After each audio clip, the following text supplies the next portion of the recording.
Right. So discriminative somatic sensation is not that hard. We've learned quite a bit last semester, and it's just a carry on from that. And so you just need to know your different tactile senses. So you've got receptors for touch, pressure, and vibration. And you just need to know which nerve fibers they travel in. Yeah. So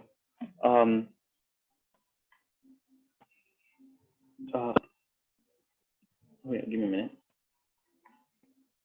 So I'm not sure if you already had your lectures for this, but so if you already know what slow adapting and fast adapting, right? So you now need to know what's the different examples for them. So for slow adapting, you've got two examples, and the main difference between the two examples is one that is in the upper dermis and one in the dermis. And same thing for the fast adapting, one's in the upper dermis and one's in the lower dermis. And yeah, so basically, if you notice the red, they have high spatial resolution and they're high density, whereas if they have low spatial resolution, they have low density. Yeah. And that's the main difference that you need to know. So you just need to like memorize Merkel has higher density, and the other option has a lower density. Yeah. And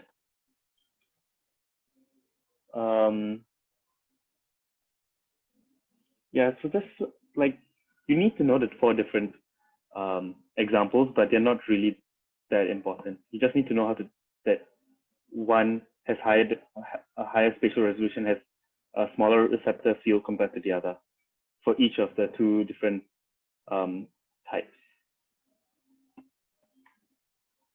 So yeah, so just your memory tool that I used was that a type 1 receptor, if it's is non-hairy, it has a small receptor field, and you have increased spatial resolution and increased density, whereas fast adapting, you have it's increased sensitivity to temporal variation, so you can sense a vibration, so you don't need that much density.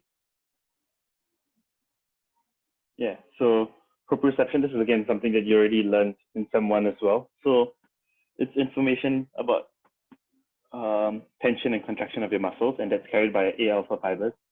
So there's two types of proprioceptors. So you've got your muscle spindles, which are located inside the muscles, and you've got your Golgi tendon, which are located at your junctions of your muscle and your tendon.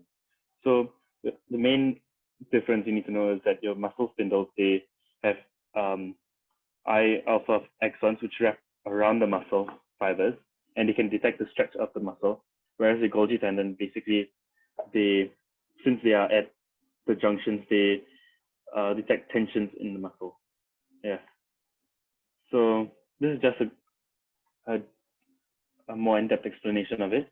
But the main things that you need to take out of it was what I explained earlier, that you have got your muscle spindles for stretch and Golgi tendon for tension. And so just going into the details of it, basically they wrap around the muscle spindles, they detect the stretch, right? So you've got two types of sensory fibers, your I alpha and II sensory fibers. So basically you've got a capsule which surrounds your muscle fibers. And if you look at this, your I alpha activation basically activates your I gamma. And so once I gamma is activated, it maintains the sensitivity. So after contraction, your muscle spindle is flat. So your gamma neuron can fire again and cause it to contract again. So you can detect the stretch of your muscle. Yeah. And for gamma, so this continuation of your gamma co-activation it's like what I said, it's just to maintain your spindle sensitivity. So basically, when your muscles stretch, your muscle spindle stretches, and then your eye alpha efferent fires more strongly, so you know that that muscle is being stretched. So when your muscle contracts, your muscle spindle becomes slack, and then so your eye alpha doesn't send off signals, right? So in order to restore the sensitivity, you've got your gamma neurons which fire again, and it causes the spindle to contract again, and it'll be able to sense your muscle length which is being changed. So you just have your I alpha and I gamma working hand in hand. Yeah, so I beta axons, they are tension receptors. So they are in series with muscle fibers, so they don't wrap around, they are in series. So they're located on tendons. So that's the main thing you need to take out of it. And they target alpha motor neurons of the same muscle. So basically, like if you let go of a bag beyond a certain muscle tension, that's your I beta axons working. Because it's in, like basically if you're carrying a bag which is too heavy and your muscles unable to keep it at that tension, that's your I beta axons actually firing off.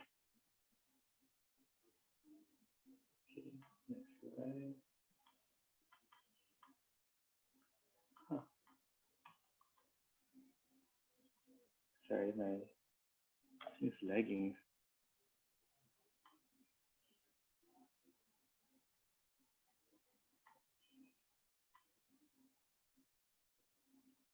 Oh, okay, that's it. All right. That's all you have for this week for discriminated somatic sensation. Sweet. Any Thanks, questions?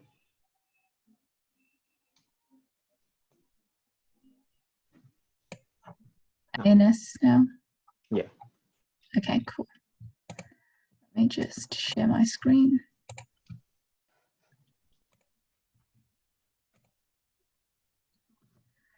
Yep, okay, so let's go through the autonomic nervous system. So let's just go through the general organization of the nervous system kind of as a revision first, just to orient ourselves. So part of our nervous system, we have our central nervous system, which is our brain and our spinal cord, and our peripheral nervous system. Now, our peripheral nervous system can then be broken down into two divisions. We have our sensory or afferent division and our motor / efferent division. And if we further break down the motor division, we essentially have either the autonomic nervous system, which is the ANS, which we're going to go through today, or the somatic nervous system. So the somatic controls our voluntary movement, and the autonomic nervous system controls our involuntary movements. And our autonomic nervous system can then be further broken down into either the sympathetic division, which is our flight or fight responses, or our parasympathetic division, which is more of our rest and digest responses. So neurons in the ANS make up what's called a disynaptic pathway. And that just means that they synapse during their pathway. So you'll have a fiber before the synapse, which is called the preganglionic fiber, and you'll have a fiber that comes after the synapse, which is called the postganglionic fiber. So the preganglionic neuronal fiber, the cell body is in the brainstem or the spinal cord, and this neuron is myelinated. Whereas your postganglionic neuron, this cell body is in the autonomic ganglia, and this is unmyelinated. And it's your postganglionic neurons that are actually the ones which will ultimately be the ones communicating with cells of our affected tissues. And so here's a few diagrams illustrating the difference between what a somatic motor fiber would look like, which doesn't synapse, it doesn't have a disynaptic pathway, versus our sympathetic and our parasympathetic fibers under our ANS branch, which, as you can see, have a disynaptic pathway. So now let's contrast the pre and post ganglionic fibers between our parasympathetic and our sympathetic. So our parasympathetic division, the fibers arise from essentially the craniosacral region. So the cranio, which means coming from our cranial nerves, 3, 7, 9, and 10, and our sacral division, which comes from S2 to 4 of our spinal cord. Now, parasympathetic ganglia lie within or close to the organs that the postganglionic nerves are going to innervate, and the effects of this are localized and short. If we look at our sympathetic, the preganglionic fibers essentially come from the thoracolumbar division. So it would come from T1 to L2, so from the thoracolumbar segments of the spinal cord. And the sympathetic ganglia lie close to the spinal cord and form the sympathetic trunk. So just to illustrate this difference, if we go back to the previous slide and we have a look at this diagram here, as we said, the sympathetic, the ganglia, or you can think of it as, well, where does it synapse? It will essentially be closer to our spinal cord. Whereas if we look at our parasympathetic pathway over here, the ganglia, or the site where it synapses, is going to be further away from our spinal cord because it's closer to our effector organs over here. So that's one main difference to note. Okay, so now let's quickly, this is probably revision. So what are the main neurotransmitters that are essentially doing the job in our ANS? So the two main ones are acetylcholine and noradrenaline. So if we look, well, where is acetylcholine released? So all preganglionic neurons, both the sympathetic and the parasympathetic divisions, are going to release acetylcholine as seen over here.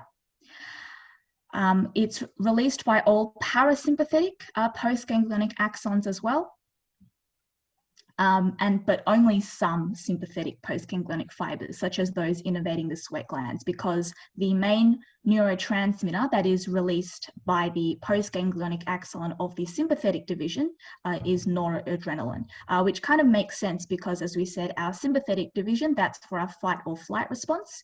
And so obviously, when we're in a situation such as we're trying to run away from a bad guy or something, we're going to have adrenaline in our system. Okay.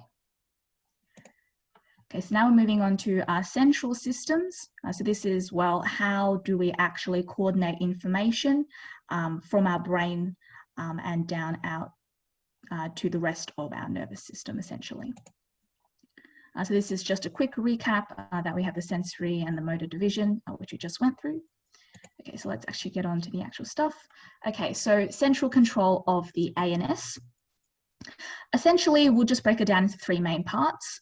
The first, or one of the most important players within central control of the ANS, is the hypothalamus, because the hypothalamus is essentially the boss.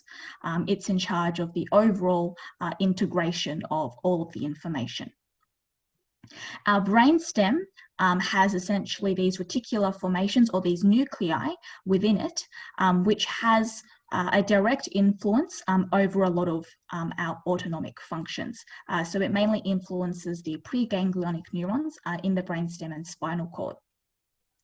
However, even though our hypothalamus is the boss, it still does receive input from what's called our limbic system, which is going to give in our emotional input. And we'll break down these three main parts of central control in a bit more detail.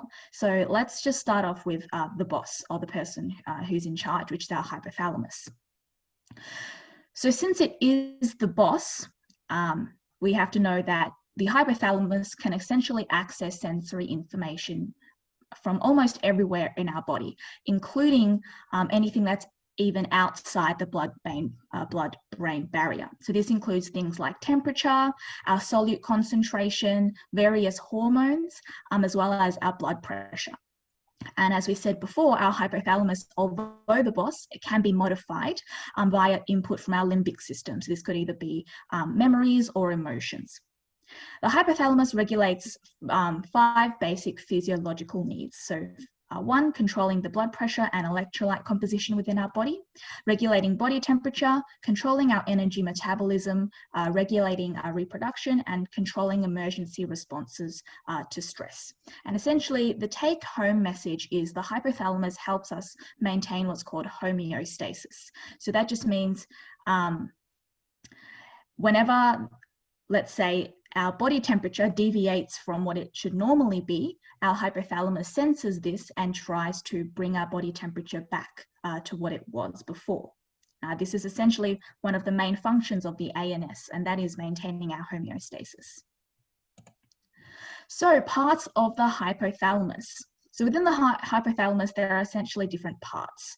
And I've essentially made a table here, and each part has one of its main functions.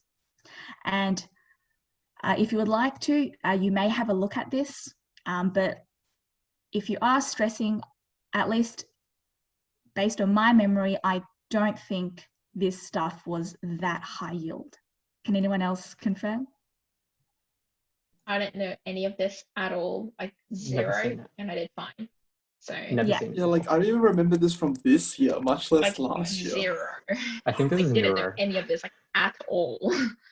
Yeah, so just think of it as an FYI that the hypothalamus has different parts, and each part has, you know, kind of its own little function. Okay, so if you really don't want to memorize it, just don't. I just put it there. Okay, moving on, we now covered the boss. Let's go on to our emotions, which is the limbic system. So the limbic system is made up of the pituitary gland, the pineal gland, the amygdala, and the thalamus. Sorry if I butchered any of the pronunciation. Okay, so the pituitary gland essentially secretes hormones such as the growth hormone, which helps us grow, thyroid hormones, and reproductive hormones. At your level, you do not need to know what the hell these hormones do. Just know that the pituitary gland secretes these important hormones. I don't know how to pronounce this. The pineal gland is in charge of circadian rhythm, and the amygdala, just remember that one's for emotions. Hence, I've bolded those ones that are more high yield than the rest. And just know that the limbic system, as we said before, has some sort of influence over the boss, our hypothalamus. Okay, moving on to the next part, which is the brainstem. So let's just first break down the structure of the brainstem first. So according to Michael, he says that the structure of the brainstem, which is this highlighted area that sits in front of this cerebellum, looks like a pregnant lady. So if you would like to go with that analogy, you may. So we have the pons, which is this blue area here, which is the belly of the pregnant lady. We have the medulla, which is the red portion here, that's the legs. We have the midbrain, which sits on top of the pons, that is the head of the pregnant lady. And the next part of it, the analogy is there's also something called the pituitary, and this is tears because the pregnant lady is crying. And so, as we said before, what does the brainstem do? It's almost like an integration center that takes information and distributes it to the right area within our brain. Okay, once again, there's parts of the brainstem, and unfortunately, some of these parts of the brainstem are kind of important, and we'll just go through the more important parts of the brainstem. So, do I need to memorize every single thing here? No, in fact, you probably don't even need to be able to draw this diagram off by heart at all.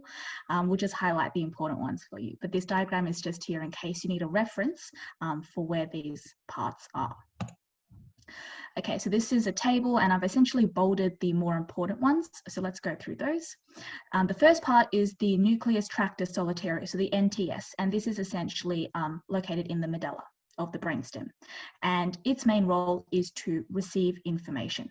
So it's the main input station of sensory nerve that are of special relevance to the ANS. So it receives inputs from the cardiovascular, the respiratory, and the gastrointestinal system, and it connects this information to the hypothalamus. We also have a part called the locus coeruleus LC, I can't pronounce that, I'm sorry, and this is located within the pons area, and its main job is to distribute information. It's the major site of noradrenaline input. We essentially have two of these, one on each side of the brain, and it's involved in things such as stress, anxiety, etc. We have the rostral ventrolateral medullus, the RVLM. It collects information and it receives input from a lot of centers that are involved in homeostasis. we have a part called the caudal ventrolateral medulla, the CVLM. Its main role is for output control. So this sends info down into the spinal cord, as well as up to other areas of the brain. And we have this part called the area postrema, and this is essentially what causes us to vomit. Yeah, and we also have a part called the parabrachial nuclei and the periaqueductal gray. Okay, so let's actually go through the pathway of how this information gets integrated within our autonomic nervous system. So let's go through the first step. So sensory information enters through the dorsal horn and travels up the spinothalamic tract, stopping at either one of two regions. So it could stop at the nucleus tractus solitarius, which is located in the medulla. And this is information goes through here if it's sensory neurons from the GIT or sensory neurons from the cardiovascular system, or more specifically, it's the sensory neurons that sense pressure changes in the arterial wall. Or it could travel up and stop at the thalamus. And so the neurons that stop at the thalamus are all other sensory neurons except for the ones that we just mentioned, which are from the GIT and the cardiovascular system. The second step is signal processing and feedback through the hypothalamus. So this information has just gone up our spinal cord tract, it's gone, it's past our brainstem, it's gone to our boss, which is our hypothalamus, and the signal is processed there. So after it's been processed by the hypothalamus, the next step is this information then has to get sent back down. So this will be sent through descending neurons. And of course, this could either be sympathetic or parasympathetic.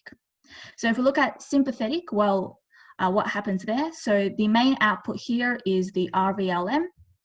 The information comes down, it reaches the intermediolateral cell column, which is the preganglionic neuron, and it synapses at the sympathetic chain ganglion in the spinal cord. If we look at the parasympathetic, then it most likely will exit via the cranial nerves because, as we said before, the parasympathetic neurons are of the craniosacral division. The autonomic nervous system also has a few special functions. So one of them is vomiting, as we said before, and the triggers for this is if the area postrema or the chemoreceptor zone is triggered. Another special function is for reproduction. So in males, this would be erection as well as ejaculation, and in females, this would be helping with producing vaginal secretion. Okay, and I think someone else is doing nerve signaling. Yep, that's me. And just saying, if any of you are feeling very stressed about like all the things Jiting explained, I didn't know any of it. And I was okay. Like you should still try to learn it, but it's hard, and I still don't think I know half the stuff she just talked about. So don't stress. Yeah, I agree. Don't I worry. don't remember any of that either. I But honestly, I've never learned it. In the I just first taught it, place. and I still don't know really a lot of it.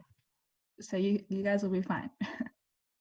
Okay. I think so. This section, nerve signaling in the ANS, I think is basically a repeat of the stuff Jiting talked about earlier. Can you guys actually put into the chat like how well do you understand the autonomic nervous system, and is there any particular part that doesn't make sense? Because it is confusing, but it's also super, super important to actually understand like back to front. I can't see the chat. Is anybody saying anything, or am I just being ignored? Nothing yet. Not yet. Okay. Well, that's fine. I'll just assume you guys mostly understand things then. Nerve signaling. So this is just revision. This diagram right here is very, very, very important. It's pretty straightforward once you get it, but if you don't understand this, draw it out like 10 times. Like no matter how painful it is, just draw it out multiple times, actually understand what's going on, and it'll help. Trust me. So remember that. So just a quick recap. Sympathetic, you have, so basically always the very first synapse is between a preganglionic and postganglionic. That's actually not always. The first synapse is always acetylcholine, is the neurotransmitter, and the receptor is always nicotinic. Like that's like an absolute rule, and you can see that here. So it's here, here, here, and here. So remember that. And for the sympathetic nervous system, it's norepinephrine or noradrenaline or adrenaline acting on alpha or beta receptors. And for parasympathetic, may I ask what do the NA and NO mean? Oh yes, very good question.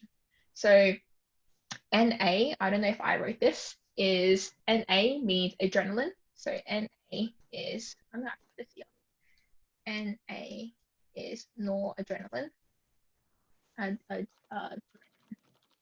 adrenaline. Yep. And ADR is usually shortening for adrenaline. Americans like to use the words norepinephrine. So if you go on the internet, you might actually see NE, so norepinephrine, epinephrine, but then that's the exact same thing as noradrenaline. Same thing with adrenaline. Some people, Americans like to call it epi, so that's EI, and that's the same thing as adrenaline. Nephrine. I don't actually know how to spell that, to be honest. Yes, but that's that. And NO stands for nitric oxide. So nitric oxide is another. So in general, our final neurotransmitter in the parasympathetic nervous system is usually acetylcholine. But in certain parts of the body, nitric oxide, so NO, nitric oxide, can act as that final neurotransmitter. Any other questions? You said for why, it's like, may I? Anyway, nobody's ever that nice to me. Continuing on CGRP. Oh, did I put this here? I don't know if I put this in. CGRP is not very important, but it's another neurotransmitter that can either be used in the sympathetic or parasympathetic nervous system. It's probably one of them. I don't remember, which probably means it's not too important. Oh wait, I did put this in.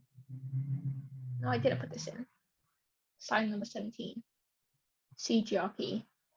Yeah, I don't know, Jitting. Is that another neurotransmitter? It's probably something in the parasympathetic nervous system. Yeah. Apparently it's just something to do with calcitonin. Yeah. I don't remember doing it. Don't worry about it too much. Yeah, don't worry about it. If I didn't bold it, it probably means it's not important. Yeah. Okay. Anyway, continuing on. So we know we'll talk about the parasympathetic nervous system first, no worries. So looking at it, the first one is between acetylcholine and nicotinic receptor, and the second synapse, is between acetylcholine and a muscarinic receptor. So parasympathetic is muscarinic receptors, and we have different types of. Could you please explain how adrenergic, cholinergic to parasympathetic nervous system? Okay. Yes, I'm gonna go off on 50 billion tangents today. Do I have a slide for this? Do you remember? I don't know if I have a slide for this. I did this a very long time ago.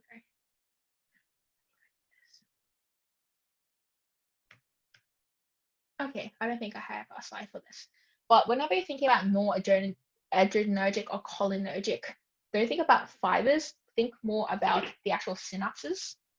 So adrenergic, think adrenaline. So in this case, you have, like in the sympathetic nervous system, you have, it says epinephrine here, but it's actually adrenaline. And adrenaline acts on alpha beta receptors, and these are your adrenergic receptors. So sympathetic, the second postganglionic fiber, acts on adrenergic receptors, so alpha and beta, using adrenaline or noradrenaline. Whereas cholinergic fibers, this is where it gets a little confusing, is it kind of acts everywhere, because like I mentioned before, you have your the first synapse is always acetylcholine acting on nicotinic receptors. So cholinergic is like acetylcholine. So whenever you have acetylcholine, that's kind of like cholinergic.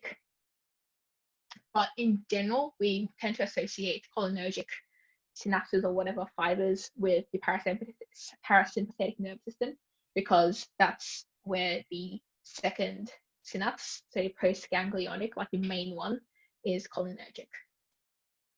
Yeah, it's quite confusing. Sorry, I don't really know how to explain it better. Does anybody else have a better explanation? Okay.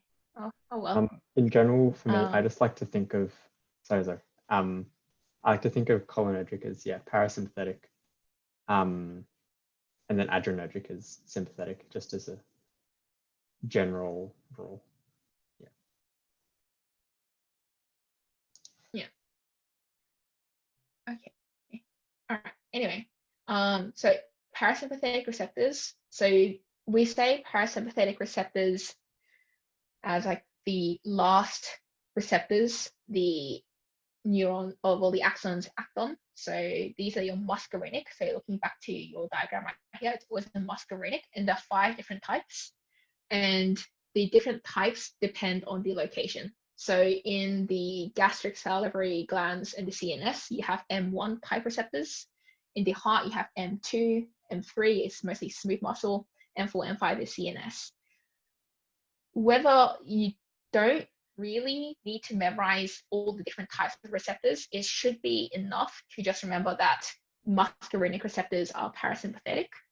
But with certain drugs, it can be helpful to know, and faculty kind of quizzes you on this sometimes. I'd say the most important ones to know are, you need to know that M2 is associated with the heart. And since it's parasympathetic, we know that parasympathetic is rest and digest. So that's going to decrease the contractility of the atria and decrease the heart rate because it's rest and digest. Similar thing with M3, muscarinic receptors, that acts on the smooth muscle. So we've got smooth muscle like everywhere in the body. So peristalsis kind of means like, you know, squeezing of like the food down the gut and stuff like that. Gland secretions and all that kind of stuff. That's M3, and just associate it with rest and digest, and all the different functions will kind of fall into place. Yep, and on the other hand, you have your sympathetic receptors. So these are your alpha and beta receptors. So sympathetic, adrenergic. So these are your adrenergic ones. And yeah, they have different locations and different functions. The important ones for this one are beta 1 is in your heart. So heart, you have one heart. Heart, you have one heart. So you have like beta 1, one heart. And the other important one is beta 2, because you have 2 lungs. So beta 1, you have one heart, it acts in your heart, so it's sympathetic, so it's going to be fight or flight. So it's going to increase your heart rate, it's going to increase contractility, renin secretion, which won't really make sense, and stuff like that. But the heart one's main one to know. And for your lungs, beta 2, you have 2 lungs. It's sympathetic, so it's fight or flight. So it's going to, you know, cause bronchodilation, vasodilation, and all that kind of jazz. Okay, this is something that the lecturer put into our lecture. The only one you need to know is in alpha 1, you can further subdivide it into a whole bunch of different A, B, Ds, and whatever. The only one you need to know is alpha 1A is in the heart, liver, brain, and genitourinary tract, and that will become, you know, evident later. Okay, so these are your drugs. There are a lot of drugs. You don't need to know too much about them. All you really need to know is like what is its mechanism of action and what is it mostly used for. You don't really need to know all the different like specific adverse effects and stuff like that. But if you actually understand the mechanism of action, it should actually come pretty naturally. Okay, so starting off with the cholinergic drugs. So this is whenever you have like acetylcholine, you use acetylcholine as a prime neurotransmitter, And you have two types of receptors, nicotinic and muscarinic. Okay, so your nicotinic drugs are present at the first synapse of all nerves.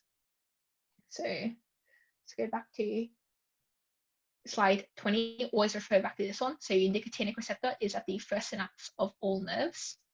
And the important one you have to pay attention to is like this somatic one right there. So slide 27. So if we have a nicotinic agonist, so something that like acts on it and actually makes it actually causes a reaction, let's say, it'll act at the neuromuscular junction. So this is like the somatic where you have the nerve coming in and acting on like a muscle. It'll land there and it'll make it kind of contract or relax constantly. So succinylcholine and rocuronium, you use them for like tracheal intubation. Other ones, muscarinic drugs, these are actually kind of important. They're not susceptible to the depolarization blockade. So big difference between nicotinic and muscarinic is that the different types of receptors. So nicotinic, it'll actually kind of like, if you put something on it, like an agonist on it, and you make it act, it'll kind of just like, as it kind of gets blocked because you're like overloading it. But muscarinic receptors aren't actually susceptible to that blockade where you kind of just overdo it.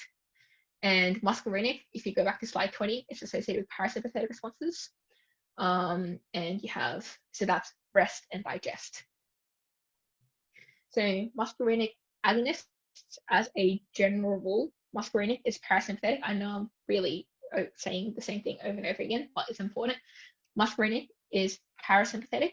So if you get an agonist, so you get something that actually exerts that effect, I guess, it'll increase the parasympathetic response. So let's say you increase the parasympathetic response too much, so you kind of like overloaded your parasympathetic nervous system. You could expect things like diarrhea, because it's rest and digest, urination, meiosis, bradycardia, constriction, lacrimation, lethargy, sweating, and salivation. So you can remember that using dumbbells. Whereas if you get a muscarinic antagonist, so you're weakening or reducing your parasympathetic response, you'll end up with kind of like sympathetic, like overloading of the sympathetic side, so with like flush, dry mouth, blurred vision, tachycardia, hypothermia, and all that jazz.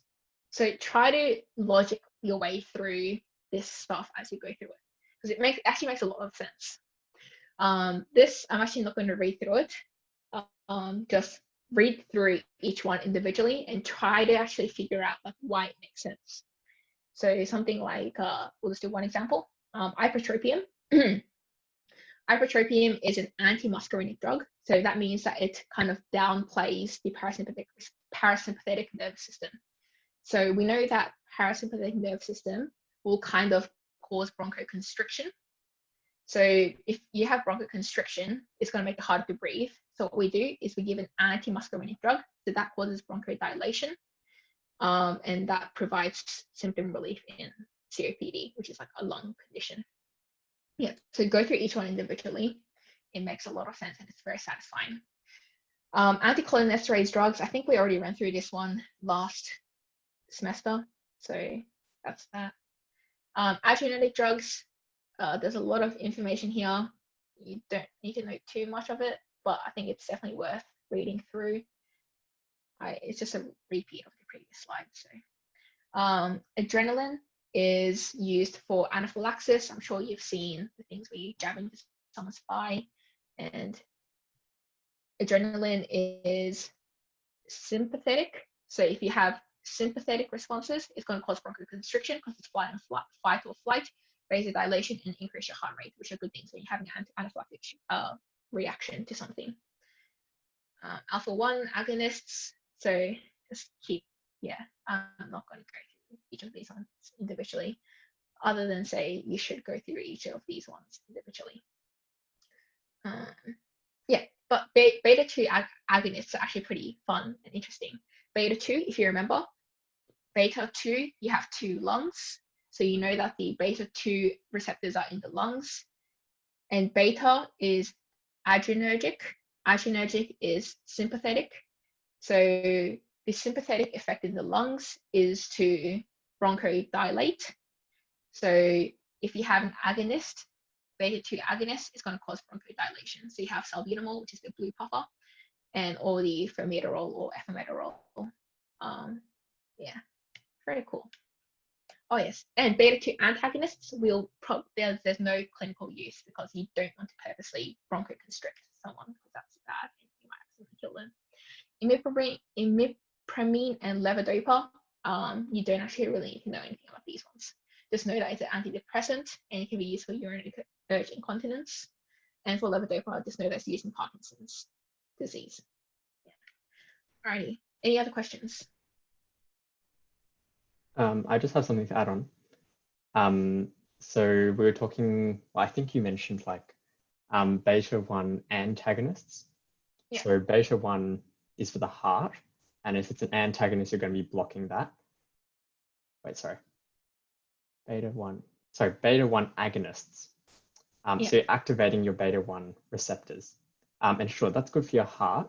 But if we're activating, oh crap, I know. Keep getting mixed around. I'm talking about the one where you don't use it in asthmatics. Sorry. Oh yes. You never use beta blockers in asthmatics. So why don't you use beta blockers in asthmatics? Is beta blockers you have, so it's beta-1 or beta-2 blockers because they're not actually perfect. So you can have a beta-1 blocker, but it's not 100%. And you'll actually end up accidentally blocking some of beta-2 receptors as well. And the reason why that's bad is because beta is adrenergic, so it's sympathetic. So it dilates your bronchioles. But if you block that, so you block the sympathetic response, the parasympathetic response will end up constricting your bronchioles. And that's not good because your asthmatic won't be able to breathe. And Jonathan, as for your question, that is a very, very good point. Since nicotinic receptors are found in both sympathetic and parasympathetic, well, nicotinic drugs have both parasympathetic and sympathetic responses. Yes, and I think I put this somewhere here. No, I didn't. Oh, no, I didn't. I asked this question last year, but I actually can't remember the answer. Do you know, Peter? I'm thinking. Because like the main thing I remember is it will nicotinic drugs generally act on this first synapse right here between the somatic nerve and the skeletal muscle. It'll generally cause blockade at this neuromuscular junction. I don't know if it affects the sympathetic and parasympathetic nervous system too much.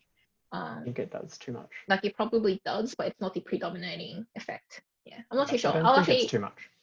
Yeah. From what I remember, I don't think it's too much because it's mostly your suxamethonium and your like pyridostigmine and like your rocuronium, like your NMJ drugs from semester 1.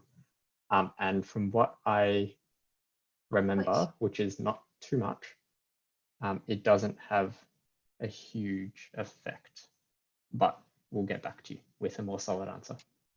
Yeah, and I don't know where I actually got this line from. I think it might have been from the lecturer, but the drug will generally affect which branch of the autonomic system is active at the time. I don't know how legit that is, but it's a very hand-wavy answer. Sorry about that. All right. Cool. Thanks, sorry. So that's like that content. And now like the rest of everything will be anatomy. So it's week 1 of lower limb anatomy. From what I've heard, it's been pretty like rough. So I think what I'll do now is I'll probably go through like the big concepts. I'll probably go through like the bones and then your different compartments. And we'll just talk in general terms. And then we'll do a bit of a question period, like from your confusing accented lecturer.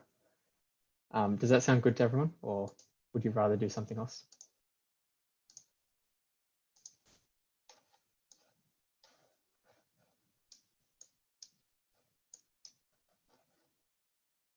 No? All good? All right. Sounds good. Okay, sweet. Thank you for the feedback. Okay, so lower limb. So we're talking, in generally, we're going to be talking about your hips, your thigh, your leg, which is like your calf, and then your ankle and your foot. So that's where you're going to be looking at for the next couple of weeks. I used a ton of resources, past PSPs, Teach Me Anatomy, Radiopedia. I really recommended them. Ortho Bullets is good for clinical stuff, probably a bit too detailed. Open Textbook is good for diagrams. KenHub is also good for Teach Me Anatomy. Netters and Moore and Daly are good for diagrams and clinical relevance. Yeah, so take a look at those if you would like to find out more. Okay, so we'll be talking about the hip. The main thing to know about your hip is that it's made of essentially 3 big bones. Sorry, your pelvic girdle is made of 3 big bones, and that's your hip. And you can kind of feel that. That's what most people know as their hips. Then your sacrum is the bottom of your spine, and that's this flat yellow looking thing. And then your coccyx is like our tail, or what used to be a tail. And that's these couple of fused bones at the very, very bottom. Not overly useful. Now, if we look more specifically at the hip bone, the red bit here, we know that it's made of 3 bones. And all of these fuse together when you're about 16 years old, hopefully. And these bones are the ilium, the ischium, and the pubis. So the pubis is at the very, very front. You can palpate this on yourself, although it is a tiny bit more difficult, but it's in the pubic region. Your ischium, if you're sitting down right now, you're probably sitting on your ischium.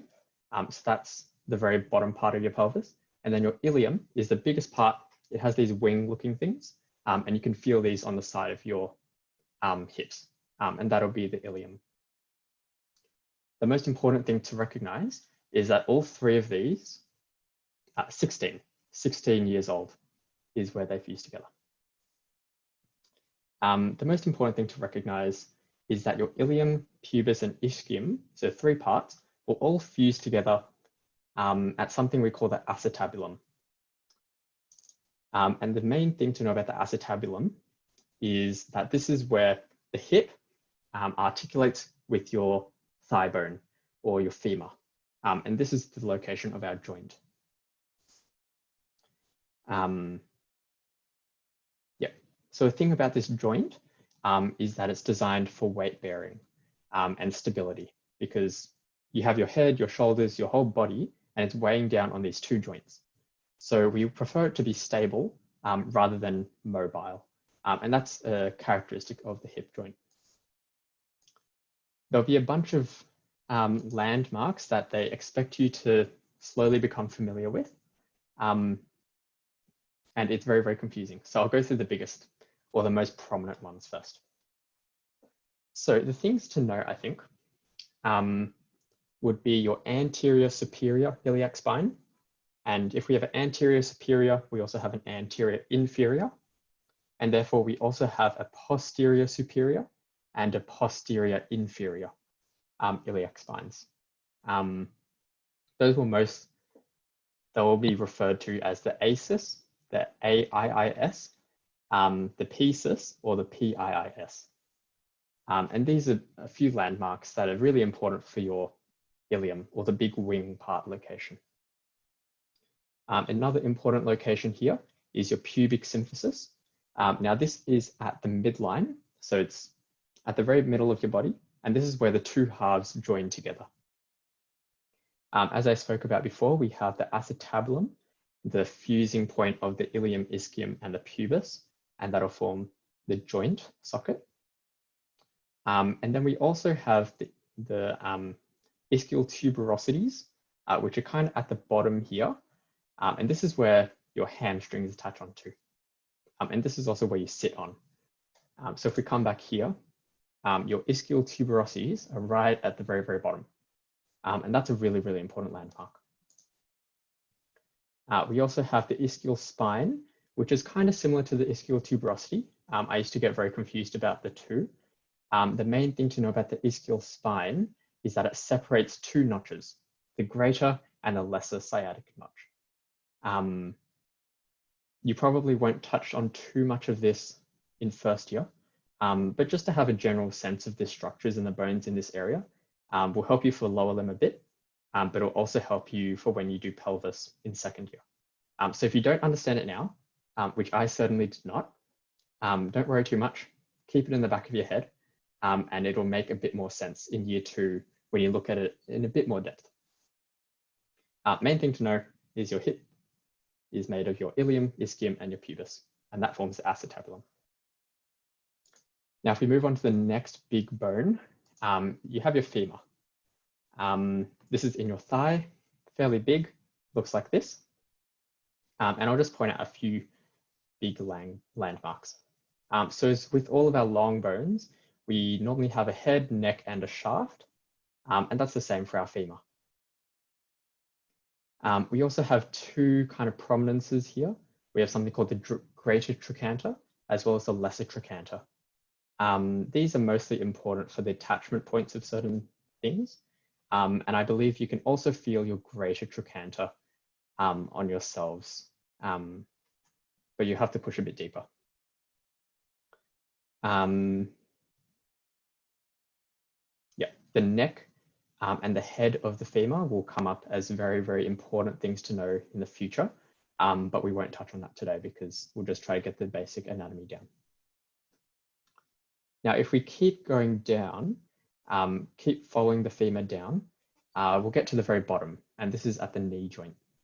And here we have 2 condyles, the medial and the lateral. So medial is towards the middle and lateral is towards the sides.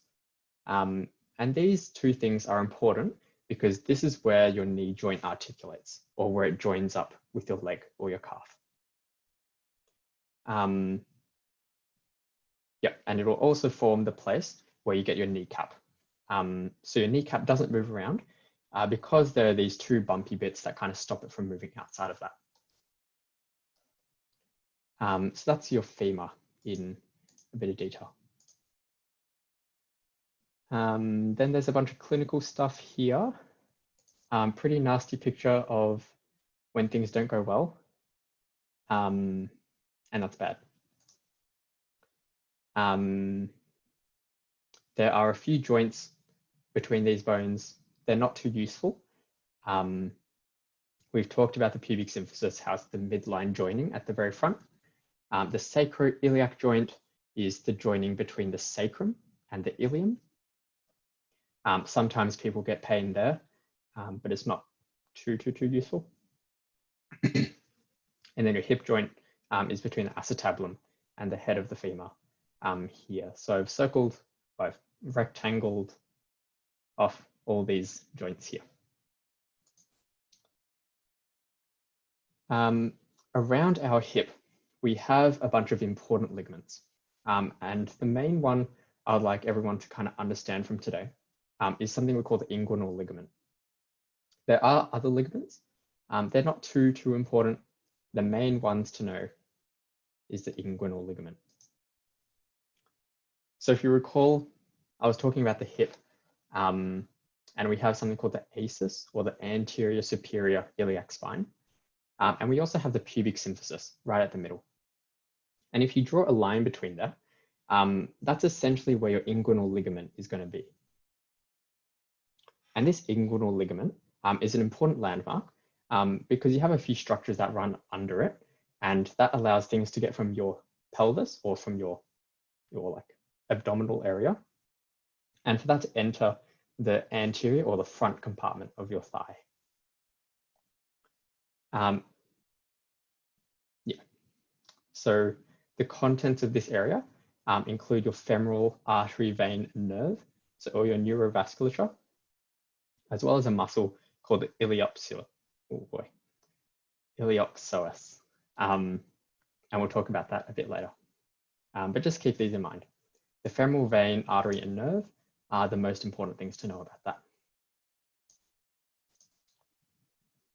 that. So here you can see a bunch of the ligaments.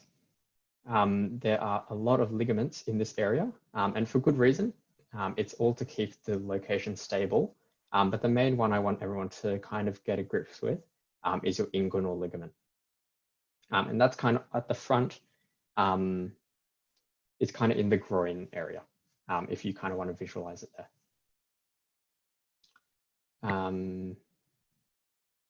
Yeah, so a bunch of ligaments to hold everything together so you don't fall into a million pieces. Your hip joint, right, you have the things I want to go through for the hip joint is the movements. And those movements include flexion and extension. So flexion is when you bring your knee, it's when you bring your knee like closer to your body. So if you're sitting right now, your hip is partially flexed because you're sitting at like that right angle. Extension is when like you go the other way. Abduction and adduction, you can see here. So abduction going away from the midline, adduction going towards. And then internal and external rotation is a bit strange, but essentially, it's essentially the ability for you to rotate your hip joint. So it's important to note that this is of the hip joint because that's different from your knee joint. And now we'll be talking a little bit about the muscles of the leg and the gluteal region.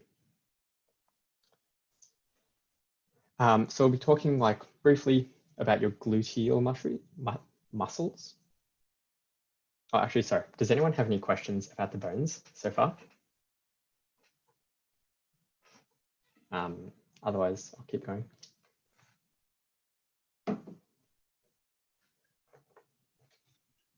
Oh, good. Okay, cool. So you have your gluteal muscles.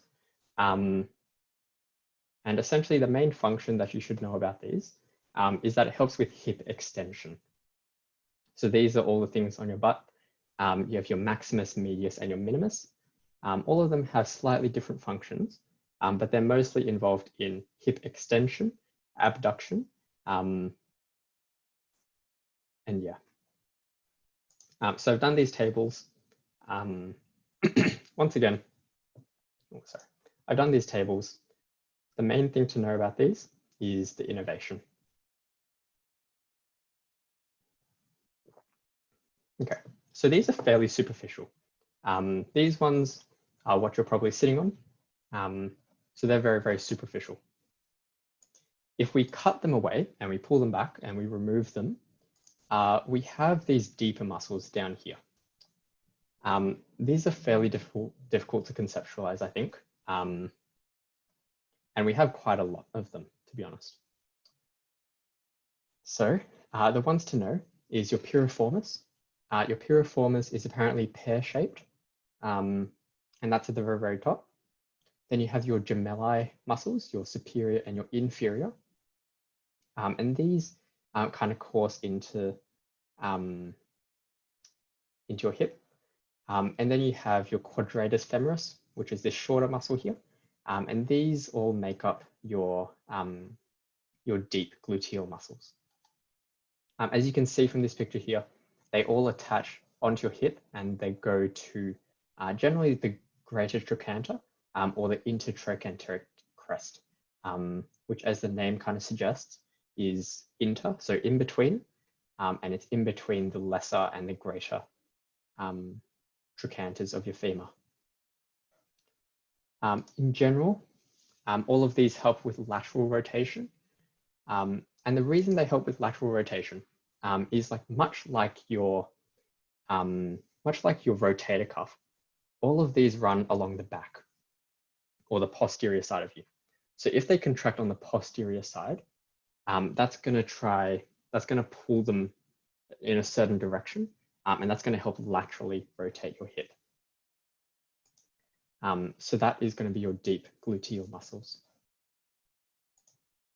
Now, if we come to something a bit more familiar with us, we're going to be talking about the anterior thigh, or your quadriceps, more commonly known.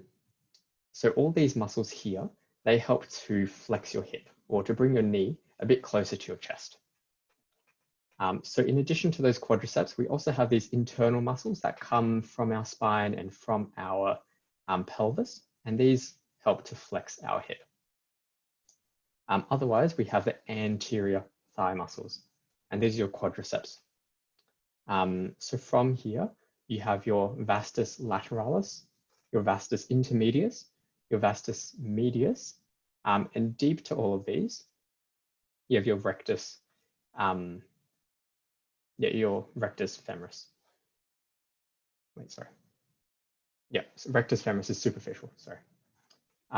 So those four muscles, your rectus femoris, vastus lateralis, vastus medialis, and vastus intermedius, make up your quadriceps, a group of four. These function to both flex your hip and to extend your knee or to straighten your leg out. And here's a really nice color coordinated diagram of that. So you can see your psoas major, your iliacus, come from like closer into you, your back and your ilium. And they extend all the way into your thigh, and they help with hip flexion. Then you have your quadriceps in orange, blue, yellow, and red. They help for hip flexion as well as knee extension. And then we have this really, really interesting muscle here in purple. And this is called the sartorius muscle. It's also called the Taylor's muscle, or as one of the tutors named it, it's like a dog shit muscle. Because if you're like walking along the pathway and you accidentally step in something, you would stop and then you would try to check if you stepped in anything. And while you check, you're going to be flexing your hip, and you're also going to be flexing your hip and flexing your knee, or bending your knee. And this is the function of the sartorius. So if you ever see them describe a muscle that both flexes the hip and flexes the knee, it's going to be sartorius. And that's a really, really key point that they really love to test for some reason. It's a really, really cool sartorius muscle there. So that's the anterior compartment of your thigh. But if we look at the medial compartment or your inner thigh, all of these muscles here are going to be your adductors. So they're going to help bring your legs together towards the middle. And you can see that because if they pull on the medial side and they pull inwards, they're naturally going to pull your thigh in. And this is made of your obturator externus, adductor brevis, adductor longus, and adductor magnus. Most of these muscles are supplied by your obturator nerve, which is in the medial thigh. So that's the medial compartment. Then in the posterior compartment, this will be all your hamstrings. So this is made of essentially four muscles, four separate muscles. So your semitendinosus, semimembranosus, biceps femoris, and this has two heads, the long and the short head. And you can see how they're formed there. These hamstring muscles help you to extend the hip, and then they also help you to flex your knee. An interesting point about all of these muscles, all your hamstrings, is that they attach to the ischial tuberosity, and they all come from there. So that's a distinctive point about your hamstrings. And they are all innervated by the sciatic nerve.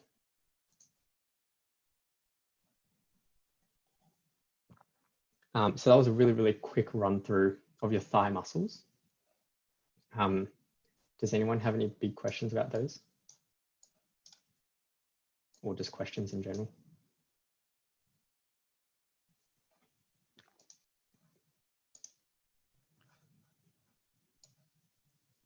No? Okay. Okay, what I shall do then is I will quickly run through the nerves and the blood supply, because I think those are the important things to get close to the start.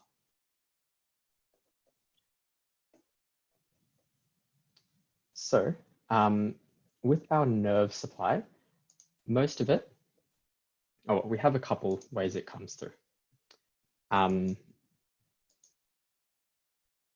Just a word. As Zoe was saying beforehand, we have something called a lumbosacral plexus. Fairly complicated, but unlike the upper limbs brachial plexus, you do not need to remember this lumbosacral plexus, which is amazing. So don't stress about looking at those diagrams. The main thing you need to know is the femoral nerve, the sciatic nerve, and the obturator nerve. And this will innervate essentially all of our leg and all of our thigh and foot. So we'll start off with our femoral nerve. The main thing to know about the femoral nerve at this stage here is that it supplies your anterior compartment of your thigh. So it'll be helping for hip flexion as well as your knee extension. And how it does that is by innervating your quadriceps essentially. Another important thing about this femoral nerve is that it passes underneath the inguinal ligament.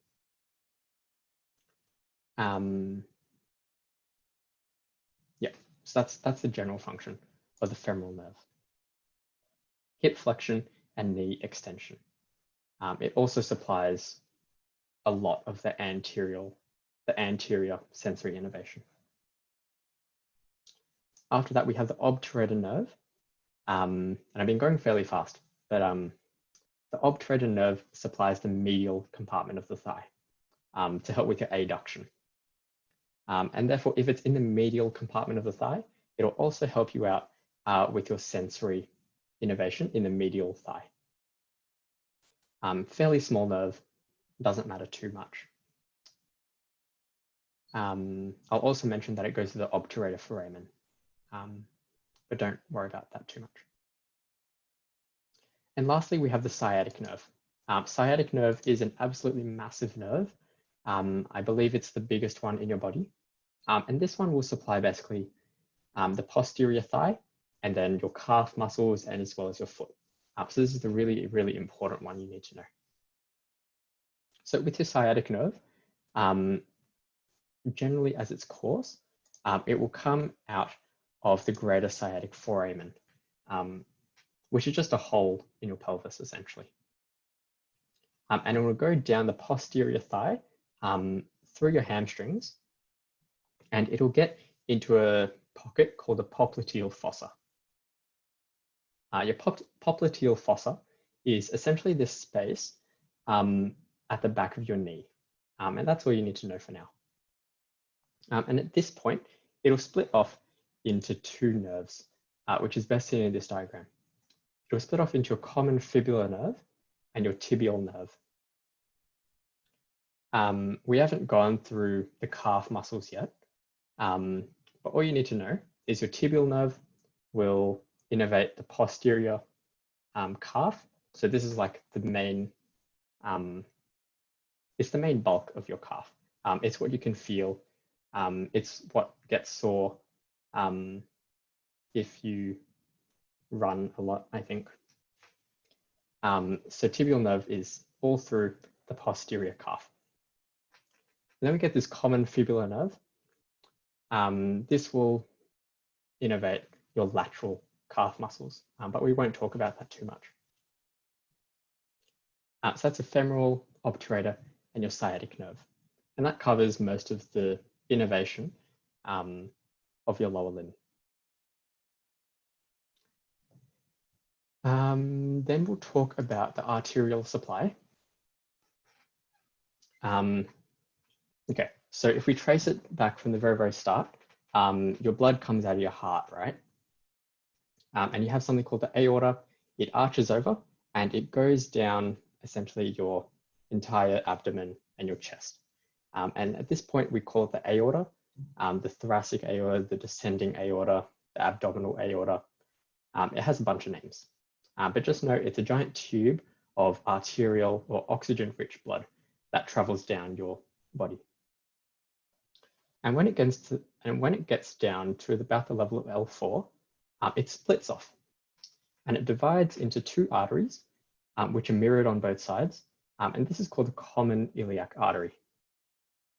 And we call it common because this will later split again. And it will split into the internal iliac artery, which we won't cover because this is like year 2 content. And then it also splits into the external iliac artery.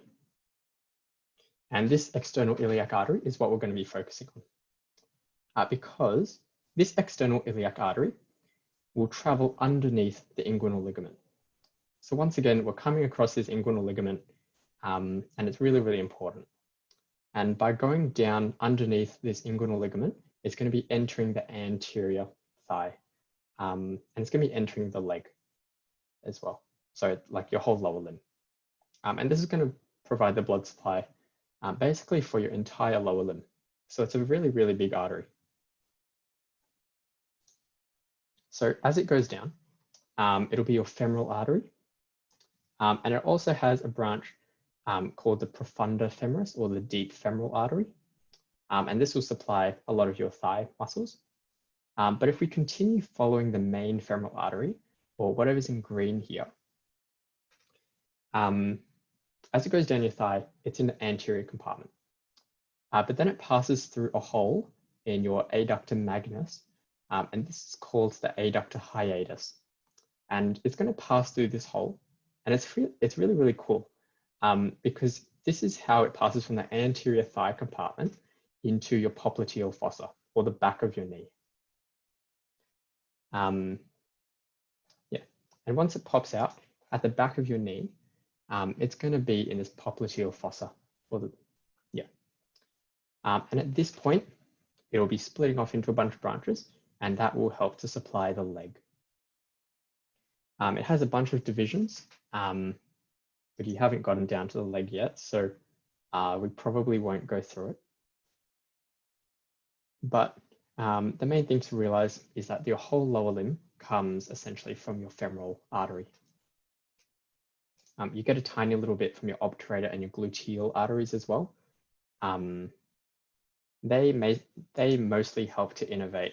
Sorry, they mostly help to supply your gluteal muscles, or your butt muscles, like your gluteus maximus, medius, and minimus, as well as your medial thigh as well. They're not all that important though.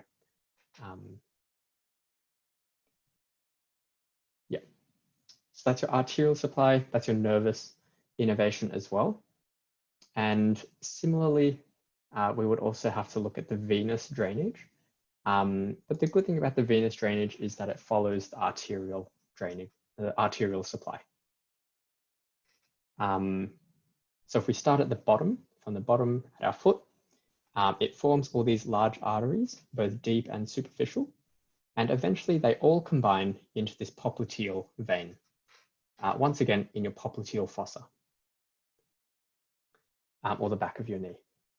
And after going through there, it'll ascend, it'll pass through the adductor hiatus to enter the anterior thigh. It'll follow your femoral artery all the way up. So now we're at this stage here. And with your femoral artery, it'll also pass underneath the inguinal ligament. And then it'll turn into your external iliac artery. And then it'll turn into your common iliac artery. And then your common iliac will fuse together to form the aorta, the IVC, or the inferior vena cava.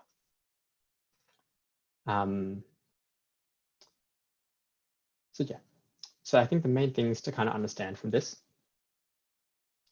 is your inguinal ligament, super important structure and landmark. Underneath your inguinal ligament runs your femoral artery, femoral vein, and femoral nerve. Likewise, we have another important space called the popliteal fossa at the back of your knee. And that has a bunch of structures. And yeah, that's like a very, very brief overview of the lower limb. Yeah. I'm not sure how much detail everyone wants to go in, because I feel like just the start of the week, you probably just want a greater overview of like what's going on. But would anyone like me to go into more depth about anything in particular, or if they had any questions from the lecture? then like I can answer them.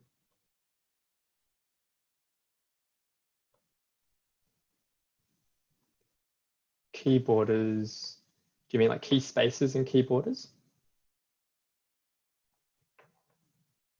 Yep. Yep, okay, spaces and borders, cool, can do that. Okay, let's do that first. So there are a lot of spaces, but let's stick with the popliteal fossa, the inguinal. Yeah, let's just stick with a few kind of earlier ones, because there are a lot. A lot of them are kind of linked in together, but we'll go through the main ones. So the first one we'll go through is the femoral triangle. And while we're going through the femoral triangle, I think we'll also go through the femoral sheath and the canal. And then we'll also go through the popliteal fossa, as well as with the adductor canal and hiatus. So we'll be following it along the anterior thigh and how it gets into the back of your knee. Okay, so your femoral triangle, for a bit of visualization, your femoral triangle is this triangle at the anterior side of your thigh. And it's bordered, it has 3 borders because it's a triangle. So at the very, very top, it has the inguinal ligament. And then we have the sartorius, which is the one which like flexes your hip and flexes your knee when you like check the bottom of your shoe to see if you stepped in anything. And then it's also bordered by the adductor longus. And together these form a triangle. The borders aren't too important to know, but it's more so the content that's really, really important, I think. There's the acronym for the borders, SAIL, for sartorius, adductor, and inguinal ligament. That can be good. But the main thing you would want to know for the femoral triangle is the contents. And we remember this through navel. And the good thing about this is that it lists off the contents from lateral to medial. So as we follow it along, it'll be nerve, artery, vein for NAV. And then we have a bit of an empty space, and then we have lymphatics. The main ones to note is just your NAV, from lateral to medial. So that means your nerve is the furthest out, away from the midline, and your vein is the closest inside. And we can kind of see that here. So navel goes from lateral to medial. So we can see the nerve kind of runs here, and then your artery, and then your vein here probably. There should be a better picture. Yeah. So once again, we can see this triangle. We can see your sartorius, the adductor, and then your inguinal ligament. And we can follow the contents. So our femoral nerve, femoral artery, femoral vein. There's a small little empty space here, and then your lymphatics. So that's remembered by navel, N-A-V, E for empty, and then L for lymphatics. And that will be your femoral triangle.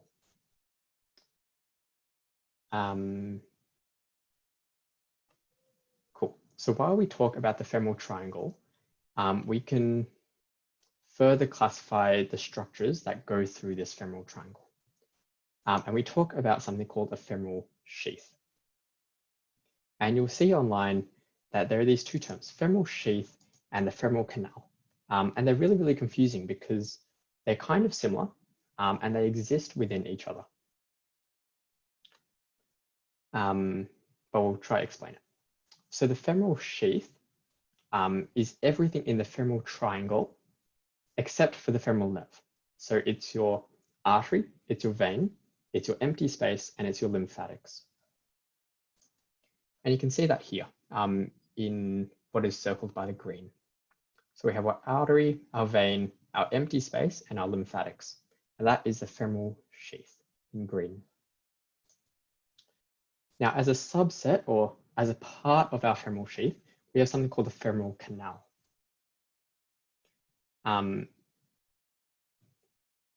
we have the femoral canal. And that contains this empty space here, as well as the lymphatics. Yeah. I guess the important thing to realize about these structures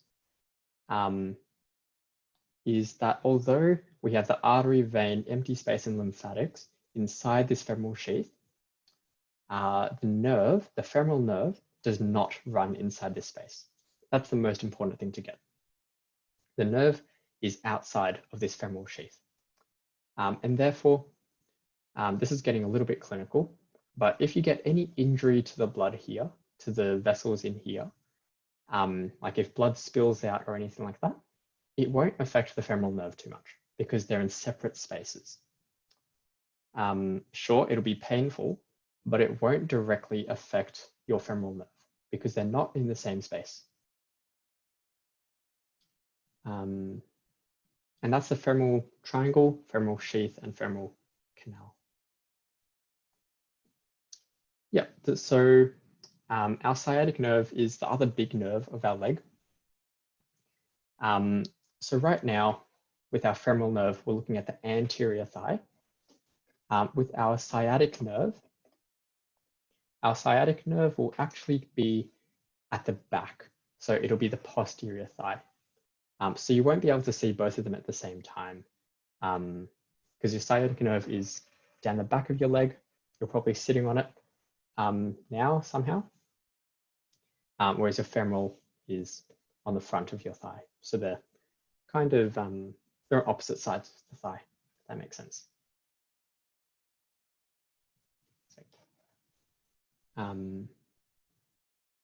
Yeah. Okay, cool. So that's femoral sheath, femoral canal, femoral triangle. Do you need to know the boundaries of the femoral canal? I don't think so. To be honest, I only learned the femoral canal this year. So probably not. Femoral canal is not really that useful. The only time it is useful is when you get into clinical relevance of things. So for now, I think you can leave it. It's only really relevant when you start talking about hernias and things like that. But yeah, don't worry about it for now. Main thing is the femoral triangle, femoral sheath, and know that the nerve runs outside of the sheath. Is the femoral artery separated by the femoral vein by a membrane? Oh yeah, it might appear so.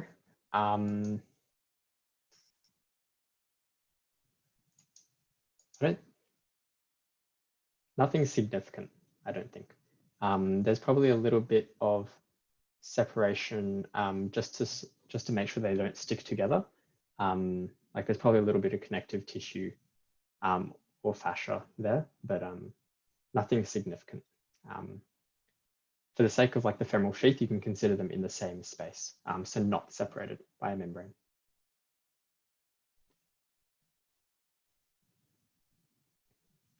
Okay.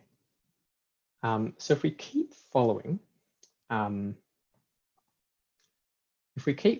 femoral artery, the femoral vein, all of those good things down, we'll enter something called the adductor canal. And this is really, really difficult to picture, I think. But if you look at your own leg, right? If you look down at your own leg, at your groin region, imagine your femoral artery, vein, and nerve, right? Or just your artery and vein for the sake of simplicity. And this is going down the anterior side of your thigh. But then that needs, all those structures, they need to get into the back of your knee. So it somehow has to go from the anterior thigh into your posterior knee. And the way it'll get there is through the adductor canal and the adductor hiatus. So the canal is kind of like a tunnel. It's a passageway from the anterior side of the thigh to the posterior side. So imagine the canal as like the tunnel And then your adductor hiatus is like the door at the end of the tunnel. So going through this tunnel is your femoral artery and your femoral vein, as well as a saphenous nerve, which you don't need to worry too much about. So all of these things are going through this tunnel. And at the end of the tunnel, we reach the adductor hiatus, which is the door at the end of the tunnel. And through this door, we can enter the popliteal fossa, or the back of our knee. The only important thing here to know is that the adductor hiatus, or the adductor hole, is a hole in the adductor magnus muscle.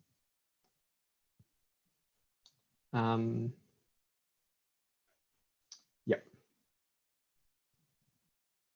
So those are the important borders and the important spaces.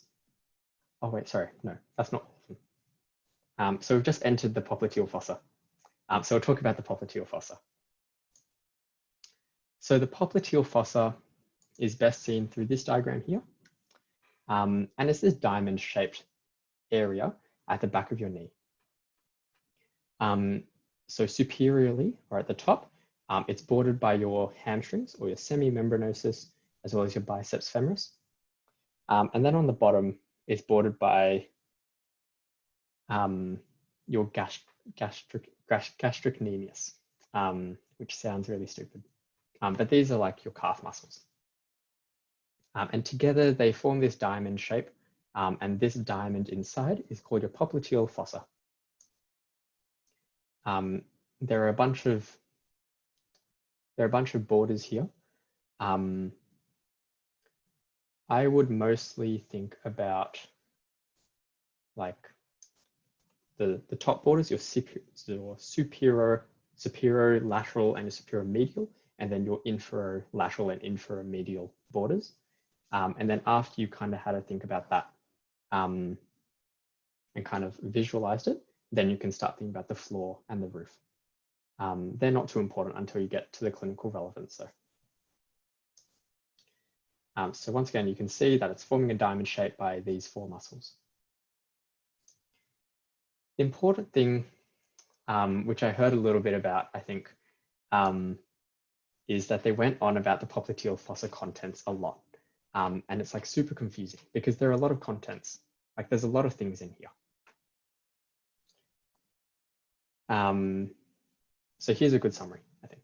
So from medial to lateral, it's going to be your artery vein, so your popliteal artery, which is a continuation of the femoral artery, your popliteal vein, which will turn into your femoral vein. Then you have your tibial nerve. Your tibial nerve comes from your sciatic nerve and your common peroneal nerve, otherwise known as your common fibular nerve, which comes from also your sciatic nerve. So that's from medial to lateral. But then we also consider it from superficial to deep. So looking at two dimensions here, we're looking at both medial to lateral as well as superficial to deep. And the most superficial things are your nerves, and then it goes to your veins, and then it goes to your arteries. And you can see this, you can see all of this here. So you can see that the nerve overlies all of the structures, then it goes to your vein, and then it goes to your artery. This is important for your clinical relevance later down the track. From medial to lateral, this image is not the best diagram to show it, but there is a certain arrangement. I don't believe that there was a huge clinical relevance for going medial to lateral and knowing the organization. The most important thing, I guess, is to know the contents of the fossa, but not necessarily the organization of it, although they'll like to ask you about it.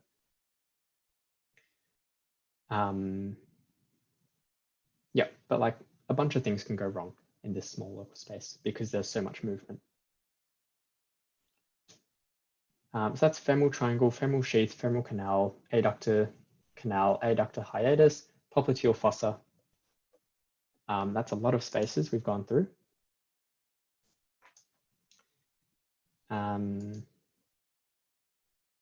I will leave the other ones for now because they're not that useful at this point in time. Would anyone like to go through anything else? Or yeah, if that answers your question, Renessa.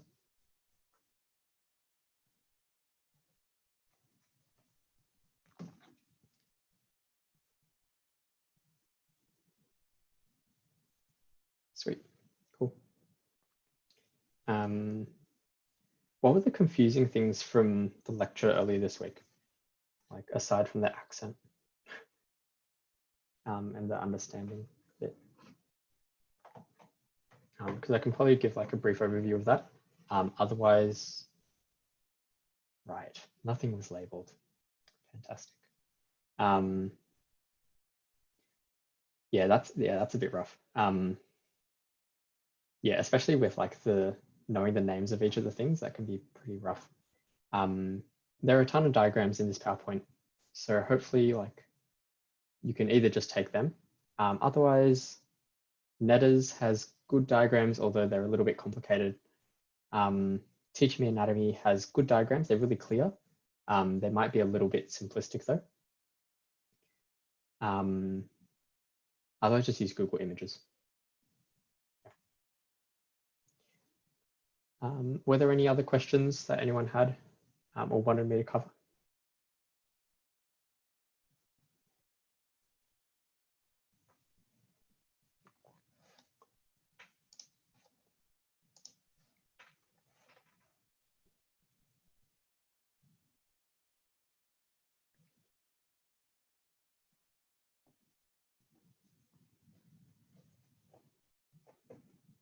Otherwise, I think that's basically it. This goes for 3 weeks, lower limb. So I think they'll go through the hip joint and then knee joint and then ankle complex in each of the weeks. So as we go through those 3, we'll go through more detail, we'll go through more clinical relevance as you start to get a bit more settled. But yeah, I think like at the start of a new system or the start of a new limb is always like the roughest. It's like a really bad time. So hopefully like a brief overview has helped a little bit. Otherwise, like I don't have anything else to go through. Well, I don't have anything else useful to go through that'll help you today. But yeah, like if you have questions, then just shoot me a message. If you find any problems in this slide, I made them, so shoot me a message as well. I'll try to help you out and get them fixed. Cool. Otherwise, we'll end it there.